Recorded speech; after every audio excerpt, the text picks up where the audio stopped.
बिस्मिल्लाहिर्रहमानिर्रहीम। अस्सलाम वालेकुम।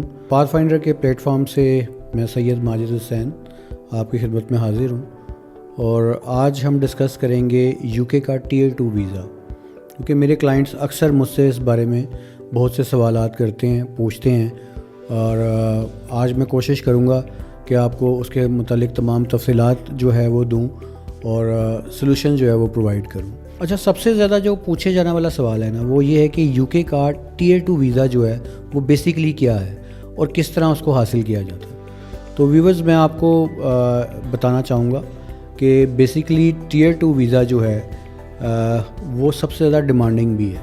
उसकी बेसिक वजह ये है कि ये सेटलमेंट रूट है। सेटलमेंट रूट से मुराद ये है कि आप टियर 2 वीज़ा के ऊपर जो है जब जाते हैं, वर्क परमिट लेते हैं, जो आसान अल्फाज में वर्क परमिट से कहा जाता है, वैसे इसे कॉज लेटर कहा जाता है। कॉज लेटर कहते हैं सर्टिफिकेट ऑफ स्पॉन्सरशिप को। जब आप वर्क परमिट पे यूके जाते हैं, जॉब करते हैं और वहाँ पे आप 5 साल अपने कंप्लीट करते हैं, तो 5 साल कंप्लीट करने के बाद आप इमिग्रेशन कंट्रोल से बाहर हो जाते हैं और उसके बाद आप एलिजिबल होते हैं कि आप ILR ले सकें या फिर आप ब्रिटिश नेशनलिटी होल्डर आप बन सकते हैं।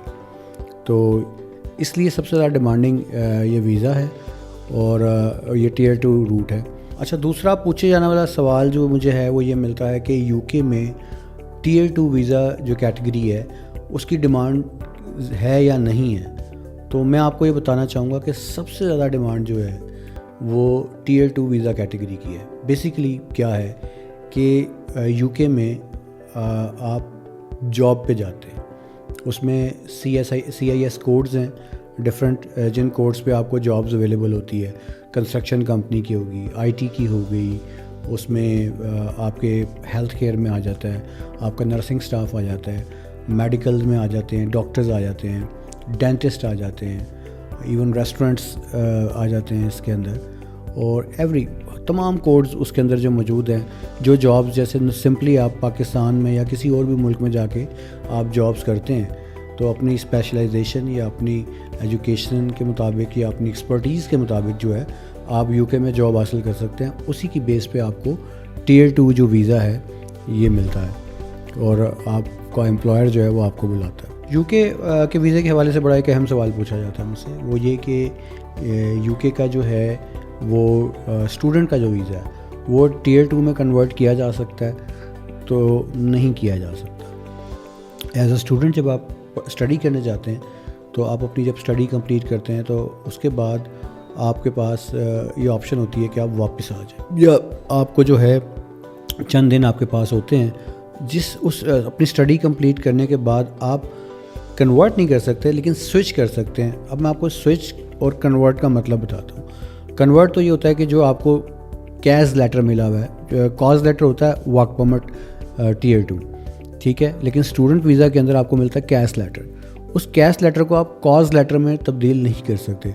हाँ, आप अपनी स्टडी कंप्लीट करने के बाद यूके में रहते हुए इनसाइड यूके जॉब हासिल कर सकते हैं और आप इनसाइड यूके जो है वो कॉज यानी कि वर्क परमिट जो है वो ले सकते हैं। देन आप जो है आपका जो टियर 2 का सफ़र जो है वो अलहदा से शुरू होगा। अब बात करते हैं नेशनलिटी के हवाले से पूछे जाने वाले सवाल के ऊपर, और उसमें बिल्कुल ऐसा है कि जी आप जब नेशनलिटी के डिफरेंट पैरामीटर्स हैं यूके में हासिल करने के, वो ह्यूमैनिटेरियन ग्राउंड्स पे मिलती है आपको।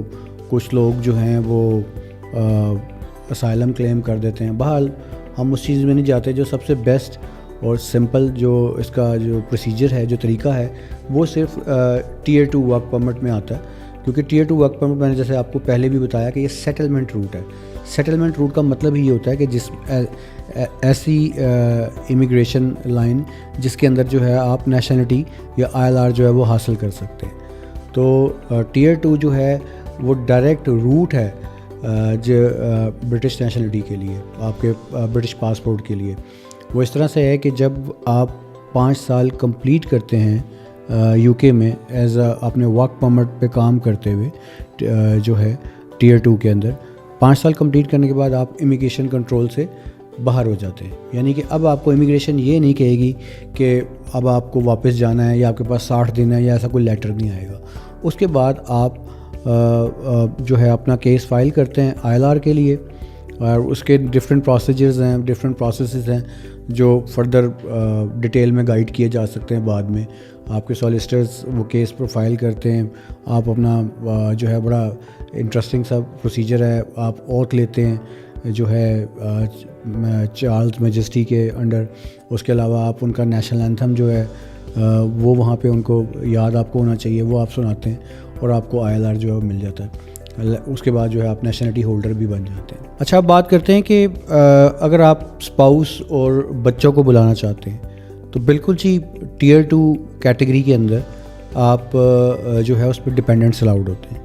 آپ اسپاؤس اور بچوں کو بلا سکتے ہیں. ایک کیٹیگری ہے ہیلتھ کیئر کی کیٹیگری, جس کے اندر آپ صرف آپ ویزا جو ہے انڈیپینڈنٹ جو ہے وہ آپ جا سکتے ہیں, آپ کے ساتھ ڈپینڈنٹ نہیں ہوں گے, اسپاؤس یا بچے نہیں ہوں گے. ٹھیک ہے, اس میں بھی ہیلتھ کیئر کے اندر بھی ایک کیٹیگری آتی ہے, ایک کوڈ ہے نرسنگ اسسٹنٹ 6131, جس کے اندر جو ہے آپ ڈپینڈنٹ ساتھ لے کے جا سکتے ہیں, جس میں آپ کے بچے اور جو آپ کے اسپاؤس ہیں وہ شامل ہوتے ہیں. ٹھیک ہے, اور ہیلتھ کیئر میں بھی 6131 آتی ہے, یہ کوڈ کا نام ہے, نرسنگ اسسٹنٹ سے کہتے ہیں. اس کے علاوہ Tier 2 کے ہر ورک پرمٹ پہ, ہر کاز پہ جو ہے اسپانسر آف سرٹیفکیٹ پہ آپ جو ہے ویری ایزیلی اپنے ڈپینڈنٹس لے کے جا سکتے ہیں, اور وہ بھی آپ کے ساتھ 5 سال بعد ILR یا برٹش پاسپورٹ ہولڈر بن سکتے ہیں. اگر فرض کریں کہ Tier 2 ویزا آپ کا ریفیوز ہو جاتا ہے کسی بھی وجہ سے, اس میں کئی چیزیں آ جاتی ہیں. پہلی بات تو یہ ہے کہ Tier 2 ویزا ریفیوزل کے ریزنز کیا ہیں. پہلا ریزن جو ہم اس پہ ڈسکس کریں گے, اس میں آپ کے کوئی فیک ڈاکومنٹس ہو سکتے ہیں, فورجری ہو سکتی ہے ڈاکومنٹس کے اندر, یا آپ کے پولیس کریکٹر سرٹیفکیٹ جو ہوتا ہے جو اس کی ریکوائرمنٹ ہے اس میں کوئی FIR وغیرہ نہ آ جائے تو آپ کا ویزا ریفیوز ہوتا ہے. ایون کہ 320A لگ جاتی ہے فیک ڈاکومنٹس کے اوپر, فورجری ڈاکومنٹس میں. اور 320A کا مطلب یہ ہوتا ہے کہ 10 سال کا بین لگ جاتا ہے. 10 سال کے لیے آپ دوبارہ UK کے لیے اپلائی نہیں کر سکتے. تو اس کے لیے بڑا آپ کو پریکاشنری میئرز لینے ہوں گے. آپ کی ایجوکیشنل ڈاکومنٹس, آپ کا پولیس کریکٹر سرٹیفکیٹ, آپ کا IELTS کا ڈاکومنٹ, آپ کی اس کے علاوہ جو ایکسپیرینس سرٹیفکیٹس ہیں وہ UKVI پراپر اس کو ویریفائی کرتا ہے. تو اس میں آپ نے ان چیزوں کا بڑا خیال رکھنا ہے کہ وہ چیزیں بالکل ٹھیک ہونی چاہیے. اچھا, اب ایک اور آ جاتی ہے کہ یہ سب چیزیں ٹھیک ہیں اور آپ کا جو فیلئر ہے وہ انٹرویو کے اوپر آ گیا, کہ آپ نے انٹرویو دیا اور انٹرویو میں آپ کا فیلئر آ گیا. تو اس میں بھی آپ کو پریشان ہونے کی ضرورت نہیں ہے. پہلے تو یہ ہوتا ہے کہ آپ انٹرویو کی تیاری جو ہے پراپر کریں, تاکہ آپ ایزیلی جو ہے ان کے کویسچنس کا آنسر دے سکیں. انٹرویو کا پریشر بیسکلی ہوتا ہے, پتہ لوگوں کو ہوتا ہے, لیکن وہ انٹرویو پریشر ہینڈل نہیں کر پاتے اور بلنڈر کر جاتے ہیں یا ممبلنگ کر جاتے ہیں. تو یہ ان کو اکثر ہمارے جو ہے لوگوں کو پرابلمز آتے ہیں, مسائل آتے ہیں, کیونکہ لنگو ایشوز ہیں, اس وجہ سے آتے ہیں. تو اس کا بیٹر تو یہ ہے کہ آپ اس کی پراپر پریپریشن کریں اور اس کی تیاری کر کے جائیں اور اپنے آپ کو بالکل ٹوٹلی پریپیئر رکھیں. دوسری چیز یہ ہے کہ فرض کریں کہ اگر آپ کا انٹرویو کے اندر ریجیکشن آ گیا ہے اور انہوں نے آپ کو ویزا ریفیوز کر دیا ہے, تو اس کے طریقے ہوتے ہیں. کیونکہ آپ کا جب ریفیوزل آتا ہے باقاعدہ UKVI کی طرف سے, تو اس میں 28 ڈیز کا ٹائم ہوتا ہے.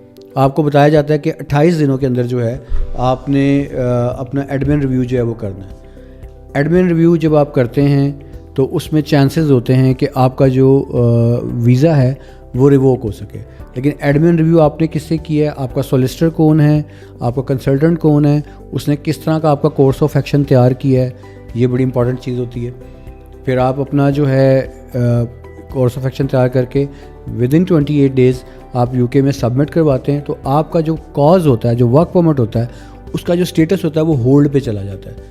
ہولڈ کا مطلب یہ ہے کہ وہ پھر یوز ہو سکتا ہے اگر وہ ریووک ہو جائے. ایڈمن ریویو میں فرض کریں کہ اگر وہ ڈیسیجن ریووک نہیں ہوتا تو پھر آپ جاتے ہیں PAP پہ.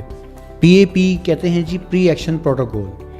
پری ایکشن پروٹوکول میں 90 to 95% آپ کا جو یہ جو ریفیوزل ہے وہ ریووک ہو جاتا ہے, کیونکہ اس کے اندر آپ کے لیگل ڈپارٹمنٹ جو ہے وہ آپ سپورٹ کرتا ہے اور وہ باقاعدہ جو ہے تاریخوں پہ جاتا ہے عدالت کے اندر.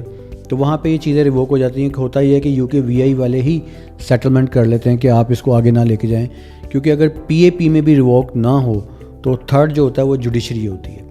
आप जुडिशल डिसीजन के ऊपर जो है चले जाते हैं, और जुडिशल डिसीजंस के अंदर तो मैक्सिमम यही होता है कि आपका जो कोर्स ऑफ एक्शन अगर अच्छा तैयार हुआ है तो रिवोक होता है, और आपको वही वर्क परमिट जिसका स्टेटस रिफ्यूज़ पे होता है वो उसका स्टेटस चेंज होकर ग्रांटेड पे आ जाता है, और आप उसी वर्क परमिट पे फिर दोबारा ट्रैवल कर जाते हैं। इसके अलावा आपके जहन में अगर कोई क्यूरी है तो आप बिल्कुल कमेंट सेक्शन में जो है कमेंट्स पास कर सकते हैं, आपको उसका रियल टाइम पे जो है वो आंसर भी मिल जाएगा।